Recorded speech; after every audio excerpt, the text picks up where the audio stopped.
the crack. Tom and Jack having a crack.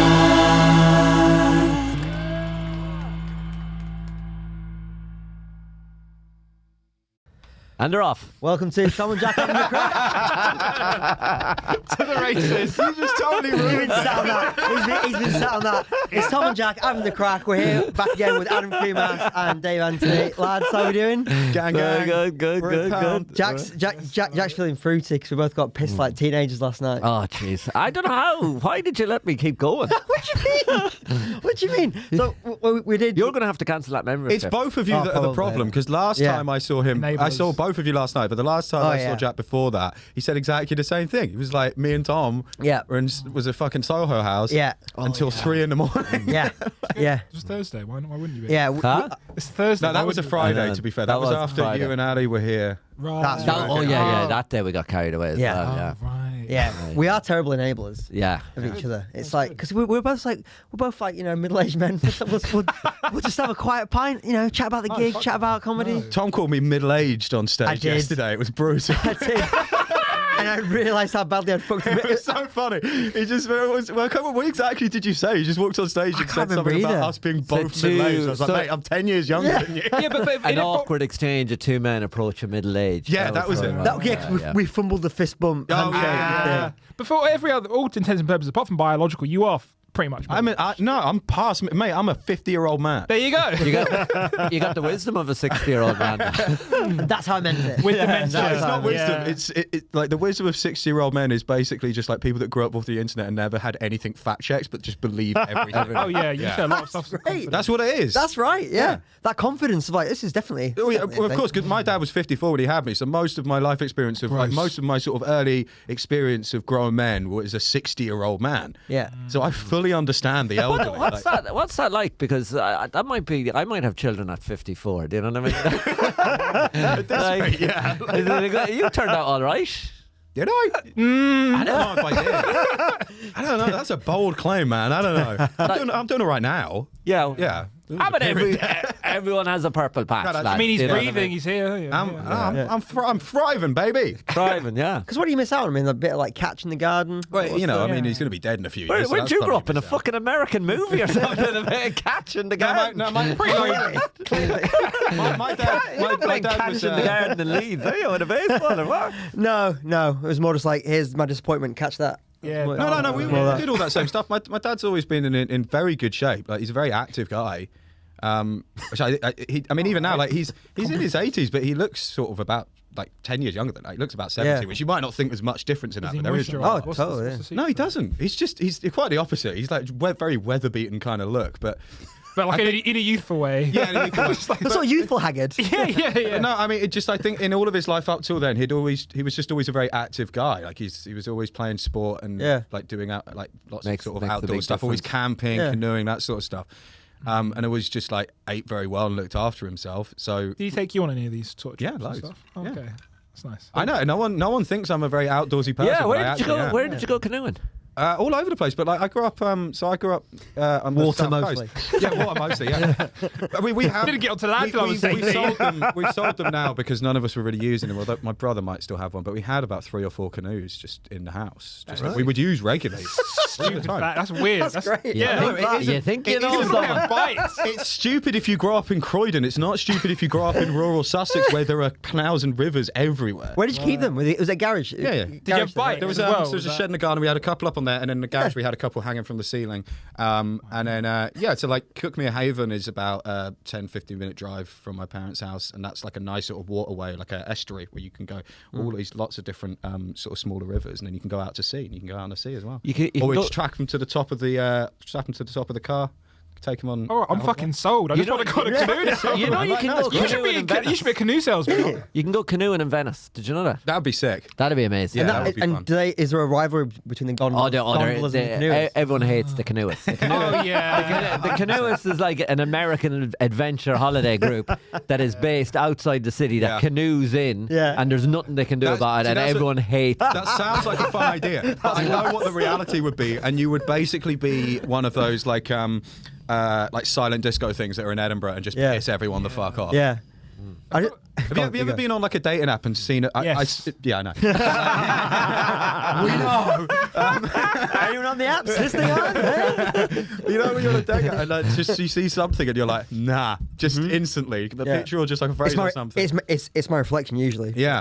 For me, it's people that don't look like me. No, it's How does this relate to canoeing? Sorry. No, If you saw someone canoeing in Venice, if I ever see anyone with some of those like silent disco headphones on, it's just like immediately, absolutely. Have you tried it though? God no. Are you crazy? Have you tried it? I've taken one look at those people and I'm like, nah. Like, don't get me wrong, it is shit. But like, Have you done it? Yeah, I tried it. Really? Because I'm a firm believer you need to try it to know that it's bullshit. I don't think that's true of everything. I mean, come on. That's what I tried. You can look at and make an education. Adam, So what, you did it in Edinburgh, did you? Not in Edinburgh. I've just done it. like It was one of those forced couple things. When they're like, oh, let's go, it'll be fun. You have to do like a mundane activity. Yeah. And shit. It was like one of those. And I was like, yeah, this is awful. But I'm glad I did it, just to be like, try it. First of all, I'm really particular about music. And like a lot of music. Already the wrong mindset. I know, You no, just but need I can't break out. This isn't what I want to play. Like, you just need to have whatever that's shit what they it want. is. Like, I really am just like so particular about music, and I just hate hearing music I don't like. And so I know what sort of stuff it would be playing, and it wouldn't be anything I'd want to hear. Like I hate. There'd be a lot of Queen. I can't stand Queen, and I hate like a cheesy night. Like I hate ABBA. ironic. ABBA. I mean, ABBA's fun, but like it's not really my. That's thing. the bit I dislike about it. It's the ironic, like, enforced. Like, oh, look at us being all quirky. Yeah, having a fun. We're all going to sing along to the Fresh Prince. theme tune. I hate Organised that shit. fun. That element of it is the bit I don't like. Yeah. It's also those are the kind of people they're going in those marches and they get annoyed if people are staring at them. Like, we're just doing it ourselves. It's like, no, you're doing this. This is a show. I'm just a simple 50-year-old man, and I think that dancing in public should be entirely limited to either weddings or a very, very, very intense nightclub where you're all on drugs. Those are the only two acceptable places, I think. Yeah, or sometimes switch them as well. Like, But you can do both at the same time. That is totally fine. Right. Have you ever been to a wedding where people are high on drugs? I've been to a wedding high on drugs, if that counts. No way! Of course, yeah. Really? What was that like? Jesus. A lot of people were high on drugs. It's not that weird. Who was getting married? Yeah. 2 friends of mine. You. I was also on. And these are canoe people. I was about to say something and I won't say it. and his name was. And where I was just remembered that, like, I don't like say to my mum, don't watch stuff that I do. I don't want her to be upset. Yeah. But I was not on drugs at my brother's wedding. Absolutely not. Right. But Where was the wedding? In a hotel or? No, it was on like a sort of seaside cafe just outside of Brighton. It was a really beautiful summer day. Oh, and Brighton. Was it beautiful or were you just high on drugs? It was actually no. It was a beautiful day, but I was just also on acid. So Jeez. Of all the drugs as well. Yeah. That's intense. Yeah, that's a hell of a purple dress she's wearing. It's not that purple. I don't know. a tree. I held it together pretty well. Really? Part of the fun of that is for me at least, is just taking an inappropriate drug for a situation and then trying to work my way out of it. Yeah. Like that's part of the fun for me. But also it was a group of people that not everyone was on drugs, but some people were, and it's not really like. I don't know. It's just not weird. I think it depends on who's getting married, I suppose. But also, I know people who have gone to like very rich people's weddings, like no kids allowed weddings. Yeah. And I know one person in particular was telling me they went to a big wedding in LA, like really fucking wealthy, no kids allowed, and there were waiters handing around like plates of cocaine. No. Yeah. What? I went to a wedding in Colorado where weed was legal and everyone started doing bongs in the car park. Wow. Like, I wouldn't even everything just went up. Really? Yeah. It's just I don't even consider weed drugs. I know, but it's still. I'm like, obviously I've spoken weed at my brother's wedding. I don't care about my money about that. My sister went I got to a a wedding. I'm not an animal. Right, yeah. I mean, my sister went to a wedding where the best man had done so much ketamine that he went to do his best man speech and he just cried. Oh, no. And at first everyone was like, hey, buddy, you can do it. You love him. And he just stood there for like 3 or 4 minutes just bawling. I heard about one where it was a stag do in Amsterdam, and this is sort of classic like not dumb people, but just people just not understanding psychedelics thing. The best man gave the groom to be like a big handful of mushrooms. And then the guy had such during his speech, or when was no, it? it was just during the stag do. During the stag do, but it's like a mixed stag do. There's uncles and dads and everything, one dad, and he had such a bad reaction to it. Never really taken psychedelics, and people just sort of think of it like it's going to be like ecstasy or coke, where you can just sort of be fine with it. Yeah. It's not going to make you. It's not going to make you like come up with anything that might destroy your life a little bit. Oh, he called off the wedding. He called off the fucking wedding. my god! I knew that was gonna happen. They were having like a big breakfast. They were having like a big sort of breakfast brunch thing, and there's it's all like older. Everyone's male. It's like a traditional stag do, but like, and That's a movie, and his dads, his uncles are there. Gave him this big old load of mushrooms, and then he's sort of like someone's giving like a speech, like his dad or his uncle is giving some sort of a speech. He starts like breaking down while it's happening, starts crying, calls up his fiance, and then like leaves the stag do within like 20 minutes of that happening, and then flies back and cancels the wedding. How long ago was that?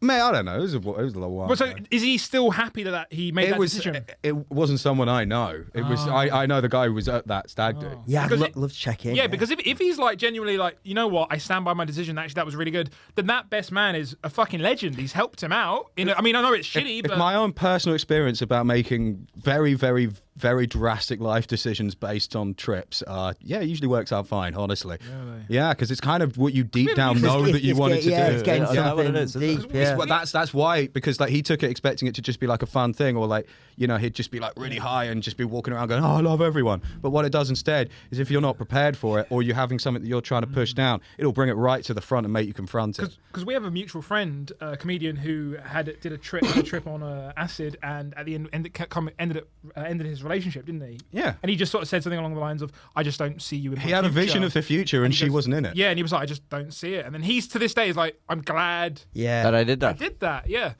So because I was thinking the same thing. I was like, I wonder if it was because that's the difference between, you've done more psychedelics than anyone at the time. Like, my understanding is it's a problem, isn't it? Yeah.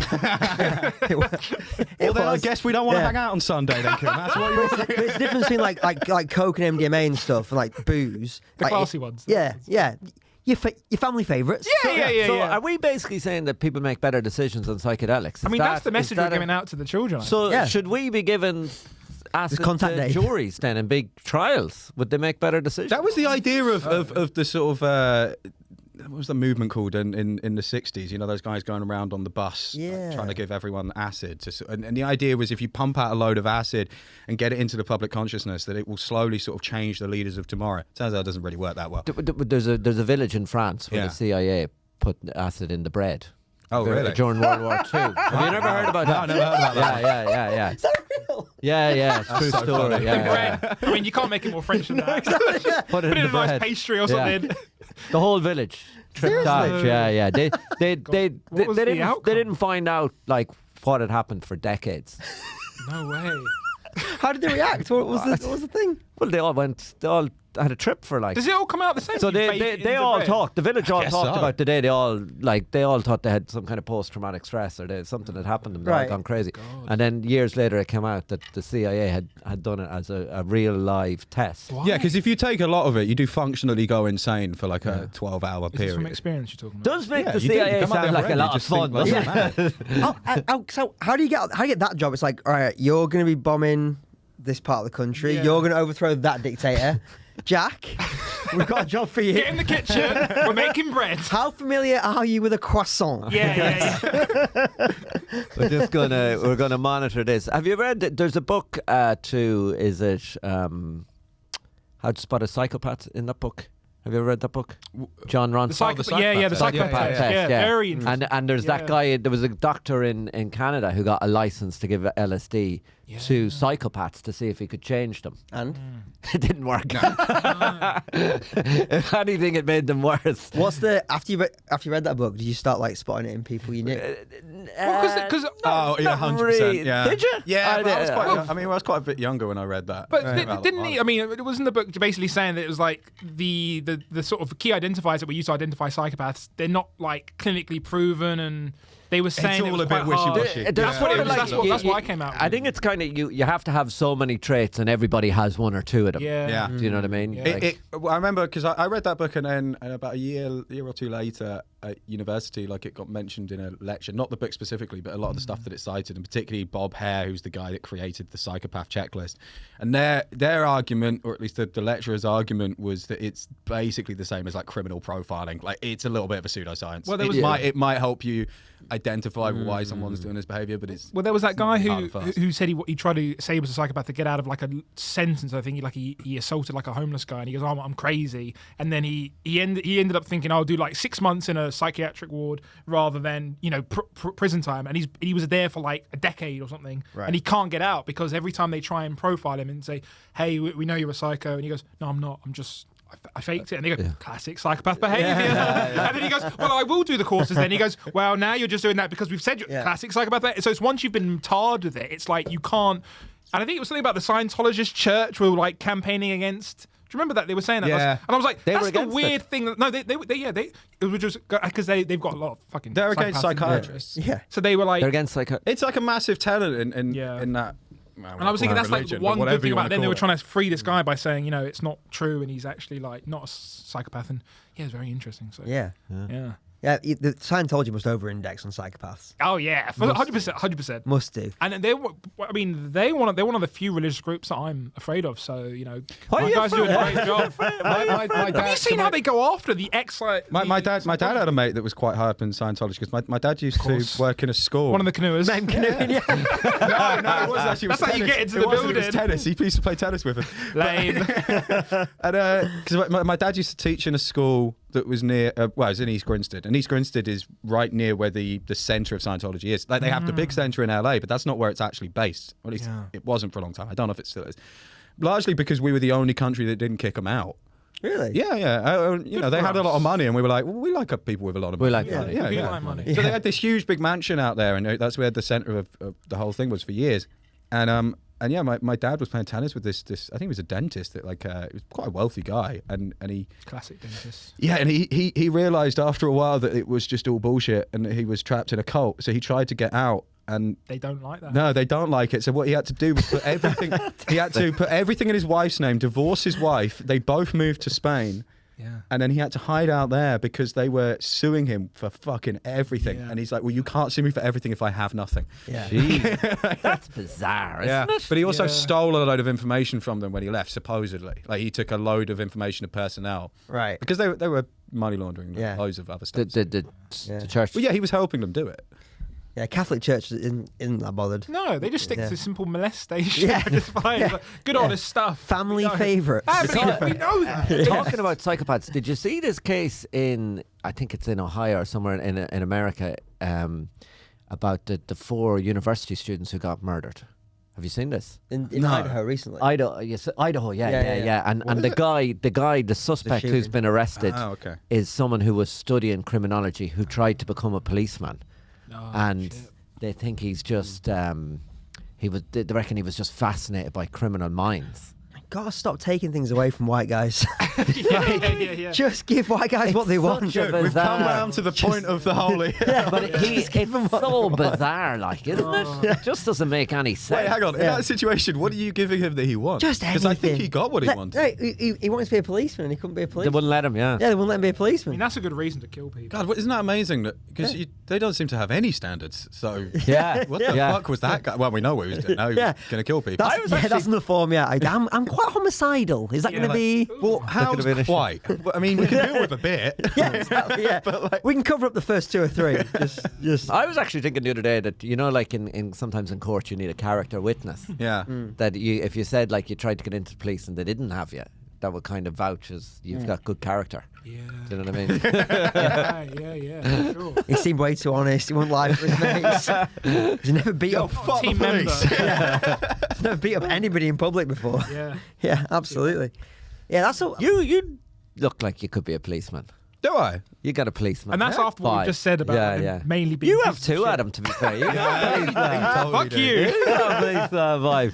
Yeah. You'll be playing with all the gadgets. Do you know what I mean? British cop. Big like belt adjuster. What makes you Belt think I should be a adjuster, police officer? Yeah, you got the look. Yeah, but I'd be too lenient, I think. Is that a bad thing? Well, I guess. You'd love it, like lecturing teenagers about why they shouldn't be drinking. Or something. I imagine you said I wouldn't love that. Love it. You'd love it. Yeah, you'd love it. You'd be like, oh, what a great Giving them a day. history lesson, they'd be like, I just Now want to get that's- pissed. Yeah. Pouring the cans out down the drain. Now, lads. Canoeing. Let me tell you about canoeing. Yeah.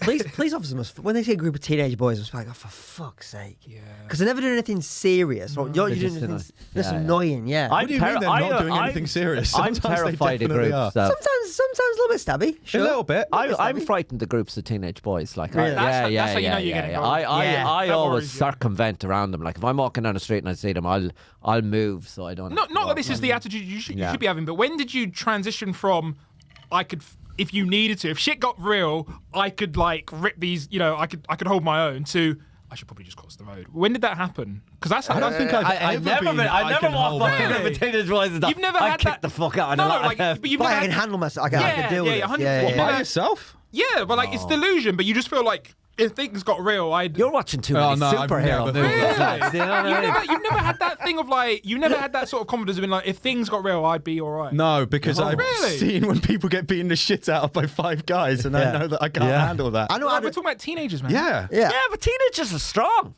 Mate, I was just on the tube. You and are middle-aged. I was just on the tube, and all the kids are getting out of school from all the like really central schools, and I'm standing around with like a bunch of, there must have been like 16 at most, and they're fucking fully grown men, a couple of them. I'm talking 16, 17, 18-year-olds, not 12, 13-year-olds. I'm with that. I know what you mean. Like, it's delusional. Yeah. It is absolutely delusional. Yeah. But there is a period of your life as a man where you're like, I could. Yeah. I could. 100%. I'd be all right. 100%. No, I don't. I know.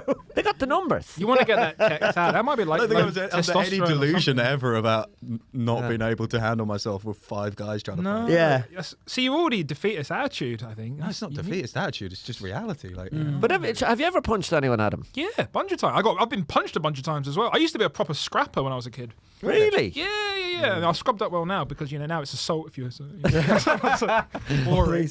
But yeah. All these laws. Yeah, no, I got into a bunch of fights as a kid. I went to a school in Banstead, which is a nice area, but there's Tadworth is like the sort of like the shithole behind it. And just all the time. I mean, for weekends, I'd just come around with my mates and we'd be in the fucking fields and woods and stuff, throwing rocks and sticks at each other. And then like there would always be petty rivalries where like kids and stuff would like hit you, gypsies and stuff would come and fucking travellers would even come. Would come and fucking fight us and shit all the time. Like it was and it was only really till I got to university about maybe 18, 19, I sort of started going, this is not how you hold yourself, and that's not how you... But I used to be a... You fighting too, Tom? We talked like growing up in Leeds. At the end of the night, it was like you either had a fight or you went home with a girl, and there were your choices. And me and my brother was the smallest people in our group of mates. Like, all my mates were big rugby lads, so you were just like by association, you're involved. Yeah. And you just tried to like. Yeah. Get out as fast as you could. Yeah. Obviously. But you were involved. Like you I've would always get like. had at least 1 or 2 friends. There's always been at least a couple of them where it's like, I'm going to hang out with you until like 10:30, 11, and then I'm done. You're done, because yeah. once it gets past then, it's like, you're going to start fighting people. And I have to do it as well. And I don't like And fighting I'm not people. encouraging. I think it's very shitty, and I don't think anyone should go through it. But I think that there's definitely certain people that I go through. You send up people you meet, especially in the industry you're in. I'm like, and you see someone and the way they're acting, I'm like, you've never been punched. You've never been punched in the. You've never had like someone rock you and you've gone whoa, because you hold yourself in a certain way. Like I'm a cocky piece of shit, right? But I will know, like even if we're talking to someone, to kind of tell that and go, this could get. If I piss this person off enough, could get physical, and you just hold yourself in a different way. And then certain people who've never been punched or never gone to a physical altercation, you can just tell that sometimes. About I had a mate in London. He's got a really good job and everything, and he's quieting down now because he's got kids. But he went to a posh uni. Yeah. Well, probably maybe won't name it, but he went, Oxford. He went to imagine the northern equivalent of Oxford or Cambridge. Edinburgh. Durham. There you go. And he was like a working class lad. His dad's from Sunderland, and he just resented all these posh kids so much that him and another lad from Carlisle, both really clever, just like their whole mission in life was to twat as many posh kids at Durham as they could over 3 years. Wow. And they would like purposely try and find like rugby lads on nights out. Yeah. And rugby lads are big lads, but like you say, too many of them are posh. Too many of them have never been hit. Yeah. And Eddie and Liam would just be like, God. you're fucking getting which it. I Giving the names now. Which I don't condone. It's. It's a life experience. Isn't I it? was never really much of a fighter. I have some experience of it, but then my... You look like you've been punched. Don't you? Oh, yeah. I've been punched. You look like you got punched this morning, Dave. Normally it would be like, I get punched and I go, Two fists. you know what, that was right, I'm going to leave it at that. And just sort of I don't want to take it any further than that. Usually, if I'm getting hit, it's usually like that's just one, and then I'm. Yeah, I'm the same. I take the one punch and leave. There's something quite good, I think, about getting punched. Nah, and it's like, but it's not. Do you think like you learn as a guy, Yeah. especially like No. you learn where boundaries are, you learn where 100%, lines are, you learn like no, Yeah. I don't think so. No. go on. Well, if you think it's good, like, why don't you get punched once a week then? No, but the same way. It's like that whole argument. Do you ever see that whole argument where people go, you know, like if a player gets sent off for a football team, sometimes the team does better with 10 men. Yeah. And the people are like, well, then why don't you start the game with 10 men? Do you know what I mean? If it's so good for you. Do you know? You know from your. Do you know what I mean? Would you get your little nephew and be like, oh, he's never been punched, I'm going to bring him downtown to get him punched? No, it's not 'cause like- I I mean, think not it'd be good again. for him." He's a right bitch about it the first Not time. now, I'm a Captain Kill. No, we're not saying you should go out and get punched, but it's a bit like, do you not think that you learn from your mistakes and you go, fuck, all right, I learned where the barrier was. Yeah, there. that's- I understand what you mean by that. It's learning where that line every is. time Yeah. I'm not saying every you time should I get got punched, I got punched for no reason. It was completely okay. indiscriminate. Like, Oh, see, I'm the opposite. Yeah, Every single no, time I no. got punched, I knew exactly why I was getting punched, and I kind of agreed. no. Fair But enough. that's important, yeah. But then All you right. don't do it again. Wait, I think if you're yeah, I mean that sounds different because that sounds like you've been bullied. But I feel like if you're going through a healthy altercation as a kid with another kid, and then somebody gets physical, and you got to go right. I know my boundaries, I know my limits, I know my stuff. I think that's kind of healthy in a weird way. And I don't know if it's too toxic to say that today, but I think it's like that's fine. Because otherwise you just stay like a lippy twat your whole Yeah, life, and you end 100%. up being that annoying guy who's like, this is a great parenting book. Like. This is so funny. Why a punch is important for your child's development. But I also don't. Yeah, but then, Jordan Peterson. then on some YouTube. people- When Oh, are you- yeah, lads, yeah, when yeah. are you- You're going to be getting the call from GB News. Do you know that? Do you know what happens when Tom Peterson's a classic example? Tom and Adam parenting on GB 100%. News. And you can Jordan go to Peterson's a Quantum classic example Leopard of someone Jack. that has never got punched in the face. What's this? Jordan Peterson Peterson. is an archetype of someone who's never got punched in the No, face. here's the thing about Jordan Peterson, right? And I was listening to him recently. Like everyone calls him like a toxic male. I don't think he cries too much to be a toxic male. Does he Oh, cry? he cries He cries a lot. all the Cries a time. lot, He's a yeah. crybaby. It's kind of his Cries thing. a lot. Yeah. Crybaby, like Went he's- on Rogan in a tux and started crying. It was weird. Yeah. So he's not. Yeah. Right up, man, it's so hard. Yeah. Kermit the Frog He- slash. he- No, He's that's exactly very what's great. Kermit. If you can, Yeah, if you he's can very nail Kermit. either a Kermit or a Jordan, you can do the other one. the That's other the beautiful one, thing yeah. about that. Yeah. It's a twofer. Yeah. It's- No, he cries too much to be good. toxic. yeah. Yeah, he's just a little. He's Christian. he's gone off the rails. Like if you, he's it's not a popular opinion, but his like earlier stuff where he's Oh, yeah. talking about, he's like breaking down like Jungian psychology and stuff, Yeah. and he put them all on YouTube, and I think they're like useful ways to understand. There's early demos. Yeah, exactly. Way back. Exactly, it's 4 tracks. Yeah. A fantastic. Like, when you see him on Twitter now, you're like, mate, what are you up to? Yeah, it's like the Arctic Monkeys. You listen to it now and you're like, what are you lads on about? Stop crying. Yeah, stop. Yeah, everyone needs to stop. Get hit in the face. Stop crying. Done. Has he got? He's got. Alex Turner needs to be problems, punched in the though, face. doesn't he? That's how we get Jordan good albums He's back. got relationship problems and addiction problems. Yeah, well, his Doesn't he? wife had cancer, and he ended up getting hooked on like painkillers. Yeah, I think he's off the painkillers now. Yeah, and benzo something. Benzodiazepines. Yeah, benzodiazepines. Got You hooked on take them, benzodiazepines. you know them. Yeah. Yeah. Well, I give them out. I don't take them. In I a, don't take in a them. professional capacity. Yeah. I don't take them. Yeah. And he only eats fucking like meat and Meat. stuff now, which I don't know. He only eats what? He only eats red meat. Only like it's called Only carnivore. eats red meat. He must have. Well, that's because that's his daughter's. Crazy. His daughter has an online grift of like the carnivore diet. That's her thing. But she obviously doesn't do. Like, none of them do it. I reckon he does. I worked with a group of lads who they all wanted to lose weight, and they all did the carnivore. You will lose weight, yeah. And I was like fascinated. I was like, I was watching from the sidelines. Like, can you like give me updates on your blood work and stuff? Because I want to know. Because they were like, It sounds fascinating. because for lunch they would have like 2 hamburger patties, sausage, Yeah. and like chicken. Yeah. And I'm like, that's got to catch up with you somewhere. Animal fat gives you satiety. So Yeah. it makes you feel full. Yeah. And but basically the whole overweight thing came from taking animal fat out of the diet and putting sugar in instead. Yeah. That's how we all got fat. Don't know why I'm looking at you, Dave. Jesus Christ. You've lost a lot of weight. Yeah, actually. yeah, he You've looks lost great. a lot of Skinny. weight. Yeah. You used to be fat. You used to be fat. You used to No, yeah, be you fat. did. You were gross, but it was like So are you fucking dick. So how did you? Well, you quit drinking. That's how you lost the weight, was it? Yeah. yeah. How did you lose weight, Adam? Just watching what I ate, the normal way. just sort of like.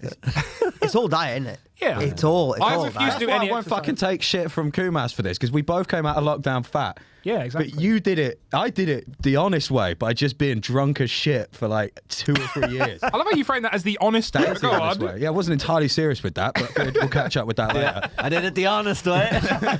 Yeah. What's Really? this I might have honest said that in slightly a facetious manner, but I, I didn't did it think through I had to explain that to you, Kumas. These are jokes. Yeah. Explains a lot that you didn't get though.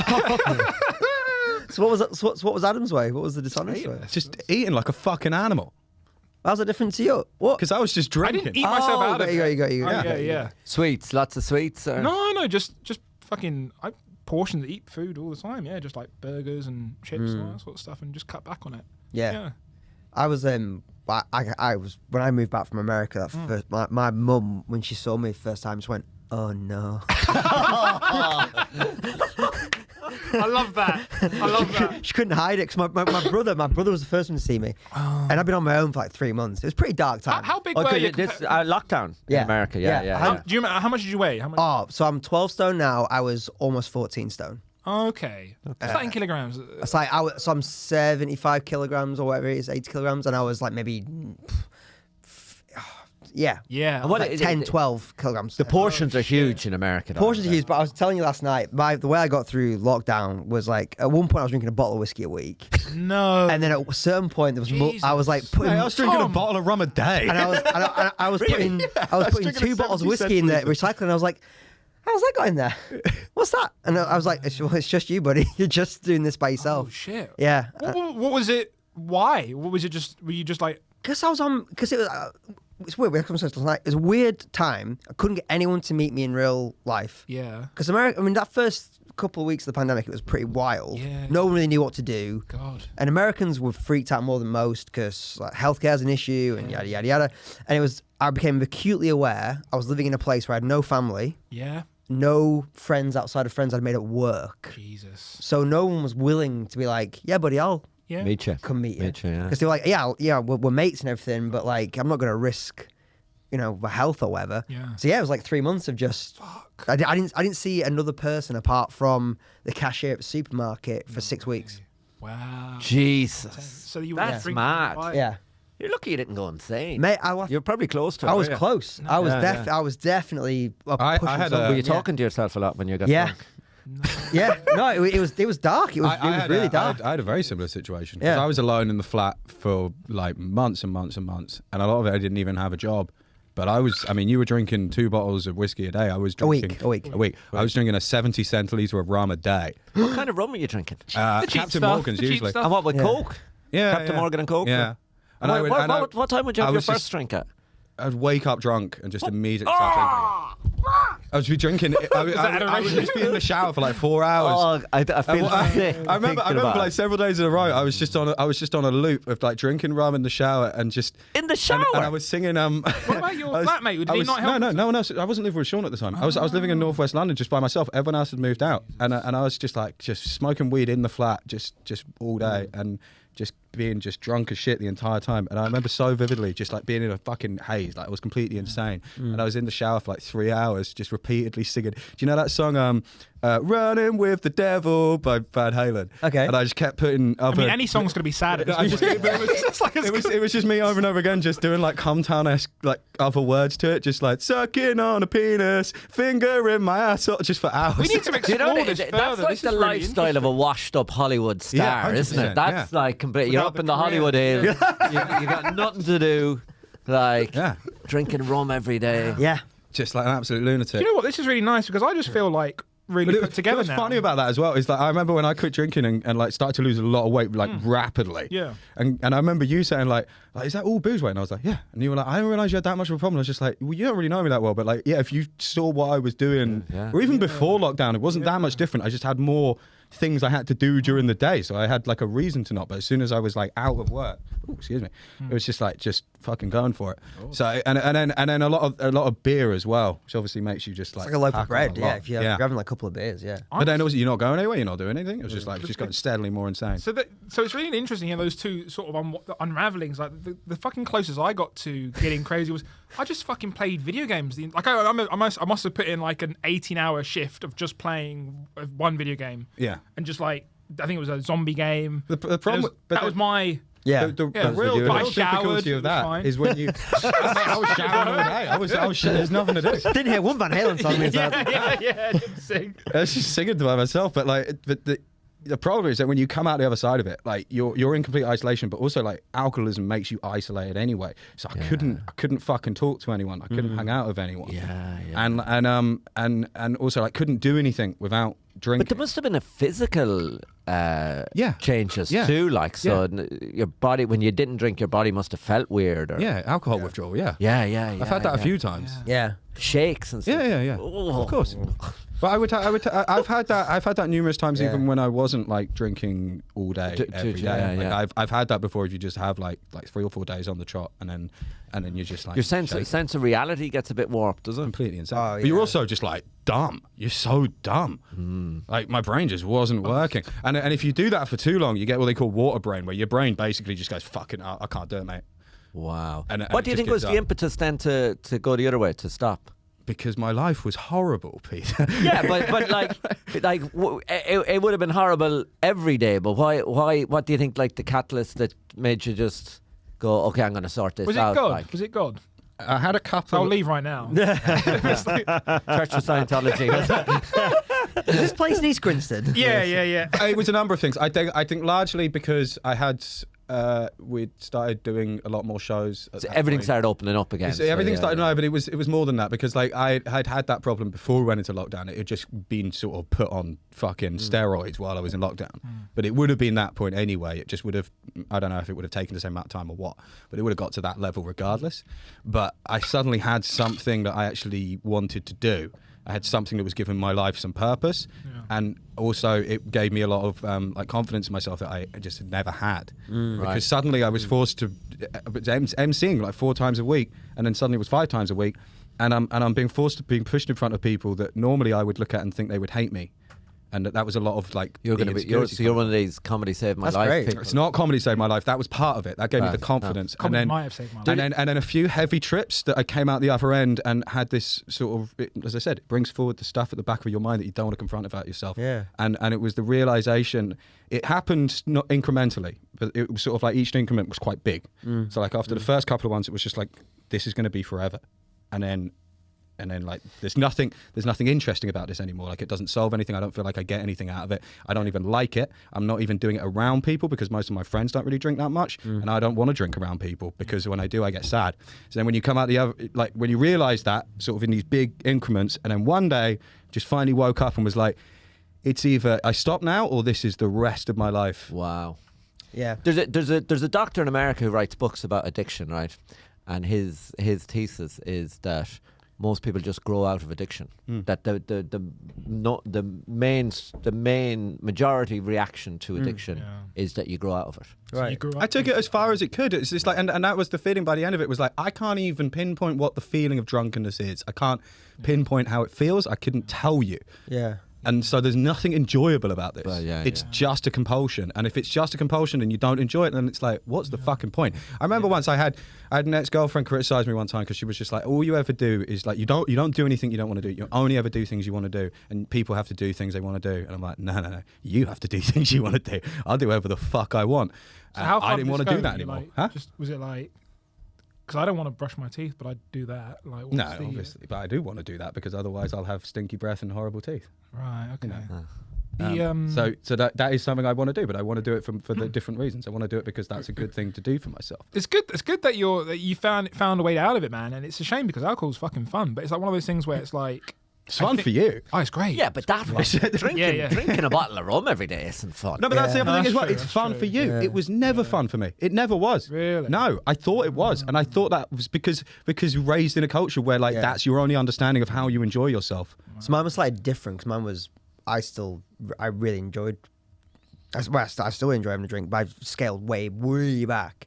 But mine was like You were out till 3 a.m. last night. You haven't scaled that far. This looks like we're sober, by the way. We've all got like glasses of water in solidarity with David. Yeah, no, it's true. I mean, I remember when I went to the doctor for a health checkup, and I was Still pissed. and I was like, I'm so proud of how much I'm drinking. I'm really cut it down, and I was like, I'm gonna give him the honest answer. He's like, how many units a week? And I was like, I don't know.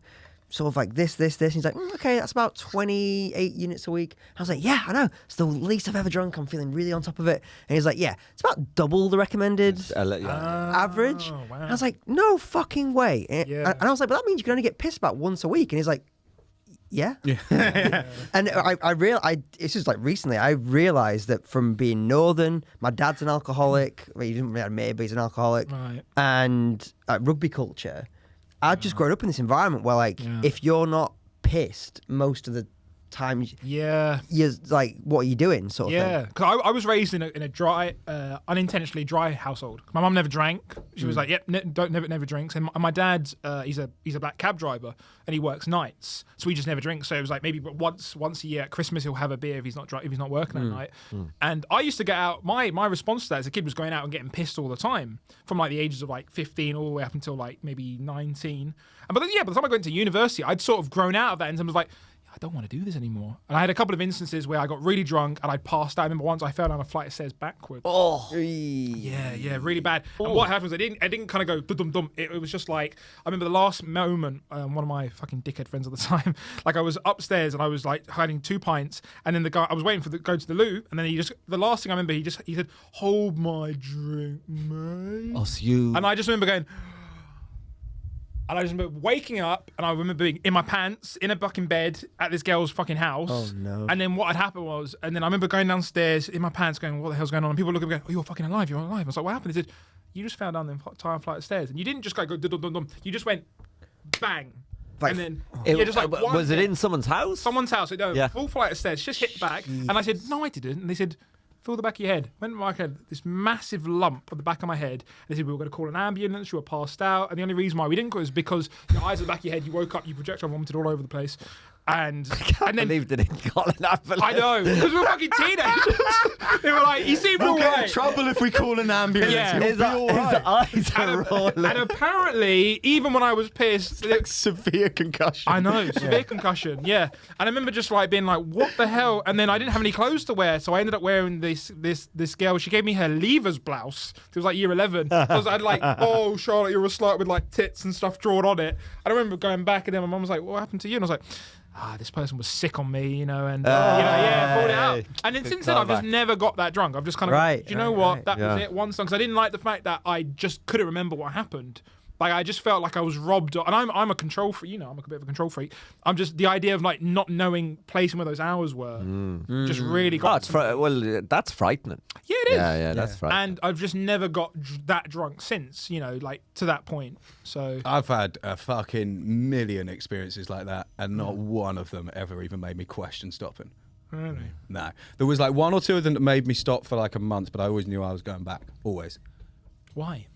Because it's a fucking addiction, Kumas. It's not. It doesn't make any sense. Yeah, it's that's why I say it's different. Cause if that had happened to me, if I'd fallen down the stairs and I'd cracked my head on the bottom, I would have been annoyed that the night had ended there because I didn't manage to drink more. Jesus. Yeah. 100%. Because that's the difference between like, I'm enjoying like having cake or whatever it is. I just want a bit more cake. Yeah. And like the desire mechanism versus it's a compulsion. Like I remember once just like I would always be like unreasonably drunk for a situation, which is just.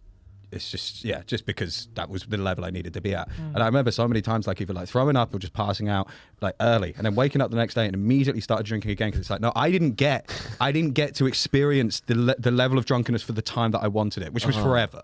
So I woke up the next day and it's just like, oh, I missed out on like 6 hours, so I'm doing it again. Yeah. I think a part of me as well though. The reason why I stopped was because I'm really. I mean, at least. But you do drink. Yeah, 100%. Yeah. Huh? Not that often though. Well, you don't really know me. No. No. It's no, I do drink. It's just one of those things where it's like I will drink for an occasion. Like if we're having beers and stuff, I'll do that and stuff. But like it's a means to an end. And I think I just at that point in my life, I just wanted to get obliterated because I thought it was cool. Thought it was a thing to do. And like now, I'm just like, I normally know my limits. Yeah, but that's a common process. A lot of people at that age do it like that, and then you want as to they see get it's older, like that. you're Finding the testing line your where you're gonna limits. get You're hit. You testing wanna your see how far limits. you can And kind of. It was like a requirement. And I don't know if Ireland was similar, but for us, it was like, I remember vividly with a house party, I'd had like 3 cans, it was like 16, I had like 3 cans of Fosters, and I'd thrown up. Yeah. And my mate came out to see to me, and he was like, he brought me a beer. Yeah. Yeah. And he's like, you need to, like, Pick up the pace. yeah, he's like, come on, you're falling behind. Like, you need to. Oh, in Ireland, if you're a teenager and you get sick, someone will give you a cigarette. Give him a cigarette, it'll be all right. Yeah. It's mad. Yeah. The last thing you want. It's just so bizarre. Oh, Like, I can't imagine that. Did you ever, this thing, and this is such a dumb thing, but like, do you ever do like a chunder mile? I think it's kind of called different things, but I always heard it as a chunder mile. Yeah. But like, you set out like a 400 meters. You can't normally do it on a track because of what's involved. So you set out like a 400 meters with like cones or whatever, and then you get 4 pints and you down a pint, and then you run around in and the then you circle. down another one. Yeah, that was our rugby initiation at Manchester. There was a thing where they used to do it in the pub, like where you put your head on the stool and you go around the stool listening, and then everyone you get sick. Like, you're definitely gonna get sick. Like, Do you know? For me, it's all about perception, though. Like, I feel like you don't want to be seen in that state, and I was kind of ashamed that I got to that point, and I would like, it's that sort of weighs up because I've been around drunk people all the time to the point where you're like. Unless you're really close friends with them, I find when you're super drunk and you're just like all over the place, it's a bit insufferable. I think like, unless you're very close. Unless you're very close. Fucking person. It's always funny. Like it's what happens. And I a lot never if want you- to put that on someone. If you don't drink, you'll you get lots of reactions, but like some of the reactions is like I had some lady once say to me like, "Oh, you're worried that you're boring," and I'm like, "No, you lot are all boring." Like if you ever talk to anyone that's even one drink in, they're boring and dumb. They're just annoying. Like everyone thinks they're like walking around like, look at me, I'm suave, I'm gives you that dancing extra boost of cool, I'm confidence. talking. Yeah. But then if you're on the other side of that and you're When you're watching them, I'm like, you're all embarrassing as shit. Like none of you look cool. No one's ever looked cool drinking ever. Like to the outside perspective, when you're watching someone that's even a little bit drunk, no one's ever cool. I think drunk. No one looks cool drunk. No one looks cool drunk. Yeah. But drinking, I mean, no, like to watch someone drinking like a glass of whiskey, they look cool. yeah. And then if you talk to them for more than 5 minutes, you're like, you're an idiot. Well, you're just hanging around boring people, including us. No, it's just no. I think I totally agree. But it's just like I don't know. Have you guys seen that Bert Kreischer clip? No. Which- the I love sunset that one. where he says about keeping yeah. himself in shape, Yeah. so because he loves drinking It so much. reminds me of I think it's amazing. They posted the inspirational music. Yeah. You know, there's the Irish writer John B. Keane. Yeah. So he's got a similar thing from Irish telly in the 70s where he's tried to stop drinking a couple of times, and his wife's like, he tried to stop once, and he was up and down the house, banging on doors, eating bars of chocolate, and I said, "Oh Jesus, there's a drink, take it." We prefer him when he's had a drink because he's nice and calm and quiet. And John B. Keane it's like, I don't just love the taste, I love the sound. And the colour. I love the I love the plop of whiskey. And for a long time in New York, me and a bunch of other lads, we had a WhatsApp group just called the Plop. And it gets like the end of work on a Friday, and someone will be like, "Plop?" A question mark, and we go to the bar next door and have a drop a Tullamore Dew. Yeah, and I think the way people talk about alcohol, because it's very romantic. I mean, if you ever read, It's sexy, isn't it's it? very It's sexy. You read like a Hemingway book, you watch Mad Men, like you're like, oh, that looks fucking cool. Like I want to be that guy. Yeah. 100%. Like just the idea of like being that guy with the whiskey it's like a man's drink, isn't it? That's how it's marketed. And almost like the damage it's doing to you is part of the appeal. 'Cause like, It's gonna give you kidney stones, but It's almost like that Jerry Seinfeld bit about smoking cigarettes, where he's just like, part of it is that you're just like, I'm just killing myself a little bit. well, what we learn from that, Jerry Seinfeld is cool, drinking's cool, but Is Jerry Seinfeld cool? I don't know. Is Jerry Seinfeld? No, he's not. Jerry No. Seinfeld cool. I don't. This is just a he's personal not. rule. But if Yeah. you date a child, you're not that cool. Yeah, I don't think you're that cool. unless you're Woody Allen. He gets he's still pretty cool. gets by. Jerry Seinfeld gets by on that. No one. A little no bit. I one. think people mention it every once in a while, but You're not gonna does watch not get his properly comedians and called cars. on it. I'm gonna keep watching that show. Yeah. Yeah. Are they still making new ones? Yeah. For children. Yeah. every No, year. the comedians in cars getting coffee or That was a street joke. That was a street joke. Yeah. Yeah, because that really wild. I mean, Bill Cosby's going back on tour. No. Well, that's. I mean, I don't know if. I don't think it's anything that's actually been booked yet. He said he wants to go back on. Because I'm morbidly fascinated to know Yeah. the venue owner who says, yeah. There'll be some. And then the audience, because I would imagine the crossover of the audience is going to be a bunch of like hicks Being like, I wasn't a big fan of the Cosby Show. Thought that was a bit too much, seeing all them fellas on TV, but the raping? I'm on board. That's a bit of me, that is. I'm on board. Oh, wow. It's just like Tom, that's offensive to everyone. What's the matter with you? It's just like who's going to that show? I mean, out of curiosity. I think you might be kind of right with some of the demographic, but I don't think the reasoning's going to be that. At least not outright. The reasoning's going to be like he was taken down by the mainstream media. People won't believe it. Yeah. People don't, it's amazing that people don't believe things. Yeah, right. Yeah. So he was strung up for being a black conservative that told black people to, pull up their trousers. That's what the argument. Right. Yeah. Then no one's ever crazy enough to be like, big fan of raping me. But the thing is, though, I think people will go see him for the wrong reasons, because we're planning on going to see a very popular comedian who's doing a UK tour. Brendan Shube.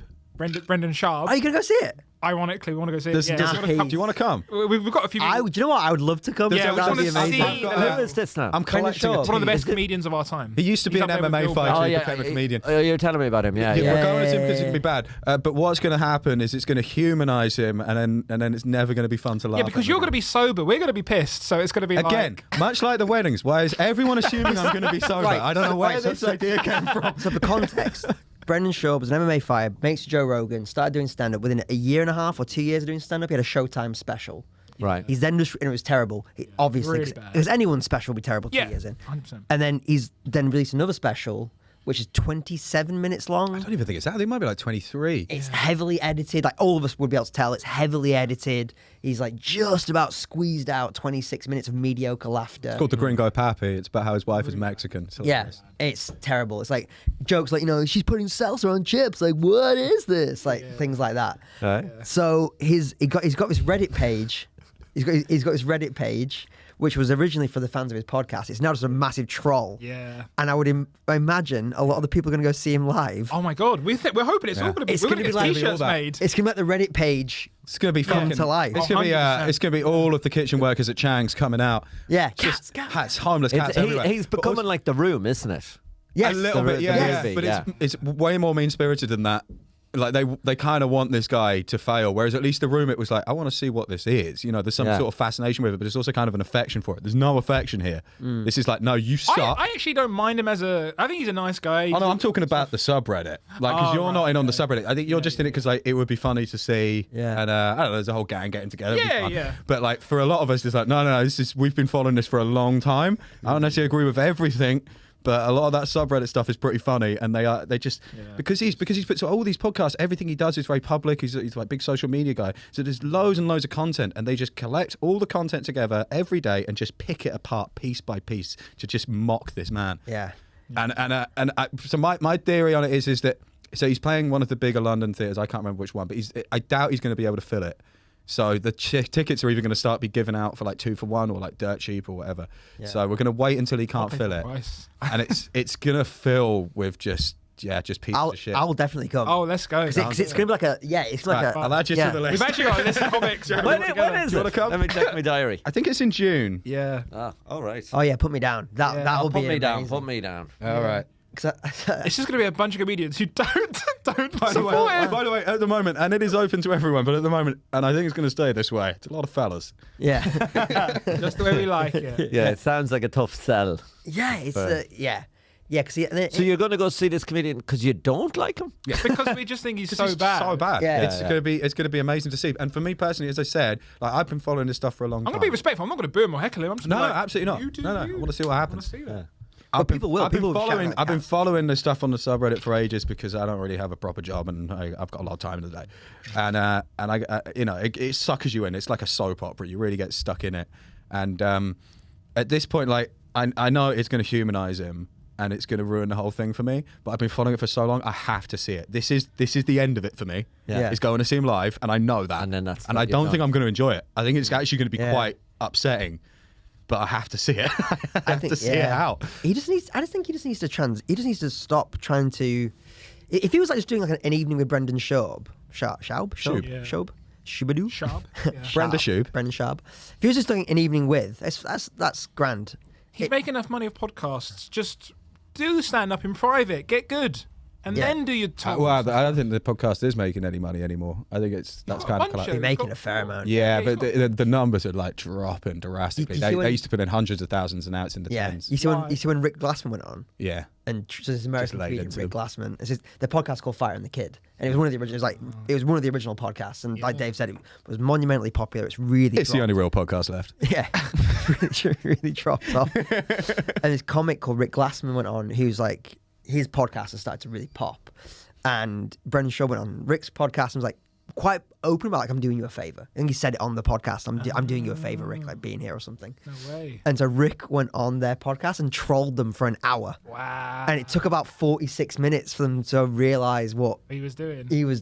Yeah. Why has it gone down? Is it because of the Brian Callen? No, there's loads of different stuff. I mean, like Brendan Schaub is kind of just like a dumb piece of shit. He's a dumbass, but he's also just like a complete egomaniac and just a narcissist and just not a very nice person. God, you do hang on Reddit. It's like really Reddit Discord. I've removed myself from every other subreddit and then this one. And large amount of the reason why I can't get out of it is because I have a couple of friends that also follow it. So if one of us is kind of like, I'm going to leave off on this, and then they'll send a link and you're like, all right, well, I'll have a look at that. I'll see what's going on there. Yeah.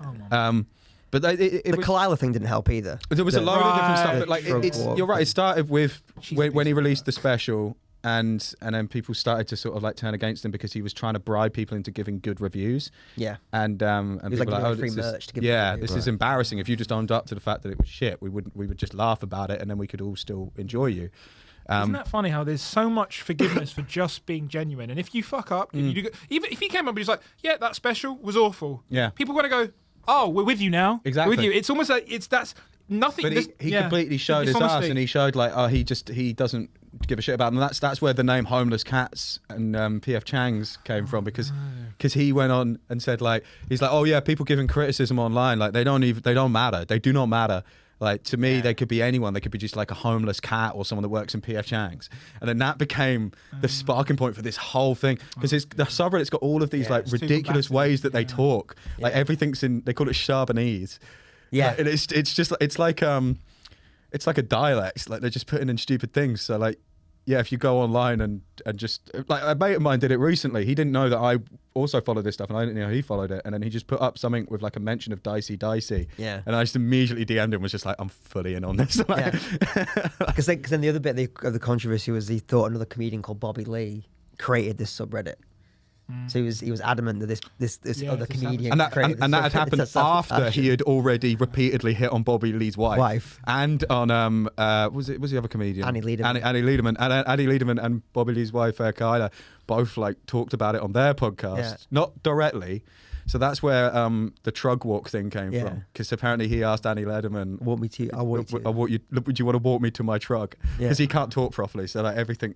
Oh God! It's like it sounds. This is gonna be great. I'm lost. So good. It's gonna be absolute madness. You're gonna have to send me like a dossier or something. Yeah. There's a lot to cover. I'm gonna have to create like a portfolio with information for everyone. files. Yes, Mate, I'm with you. I'm with you, lads. This will be the culmination of like an interesting comedy drama. Yeah. Seeing how it. And then after that, I can close the door on it, and I can get Control on. someone I can get on with my life. You know, living the righteous path of God. Right. The Righteous Path of God, everyone. That's the episode title. We've got the episode title, The Righteous Path of God. Quick, let everyone know where they can find you online. Comedian.jack.hester. Oh, wow. Instagram. Yeah. Instagram at David Michael Anthony. Also follow at Will Hit Comedy. Also, I support the Chinese. Next. No context for that. Oh, well, just to explain it, Will Hit is new on Instagram, so I'm trying to get him as many followers as possible. Yeah. I shouted him out several times on stage last night. He was not on. I just kept pausing it and going, everyone follow Will Hit Comedy. Oh, yeah. No, I will. I want him to be the next Ali Woods. I'm going to have him in wigs before the end of the month. Perfect. Do that for me tonight. Yeah? Yeah, just do. No, you're not Will Hit. You can handle it yourself. You're no Will. Will you do it for me at the Arabs and I'll do Nations that. gig? Yeah. Nobody will know, but I will do that. I'll give you a shout, Jack. You can find me on Instagram at Adam Kumas. I do sketches with wigs. Yeah. So. We should start doing that, doing different names at different gigs. I think I do that when I bomb. I always yeah, close that's a classic. Yeah. I always do that when I bomb. Do you actually? No. Because Luke Oliver does That's that. him being spirited. Luke Oliver will, if he's never very rarely bombing, but if he does or he thinks he is, he will end by just go, "My name's been Matt Rouse," or "My name's been Sam Picone." That's why Mark Norman started doing Kevin Hart. Yeah, Yeah, because it was a way of like just getting out of like, oh, you fucking hate me, I'm Kevin Hart. If you want to tell anyone. So good. And I'm Thomas Henry Comedy on all the platforms. This has been another episode of Tom and Jack having the crack. We are one with God. Have a good weekend, everybody. And we're off the booze. Cheers. Yeah. Good night. Tom and Jack having a crack. Tom and Jack having a crack.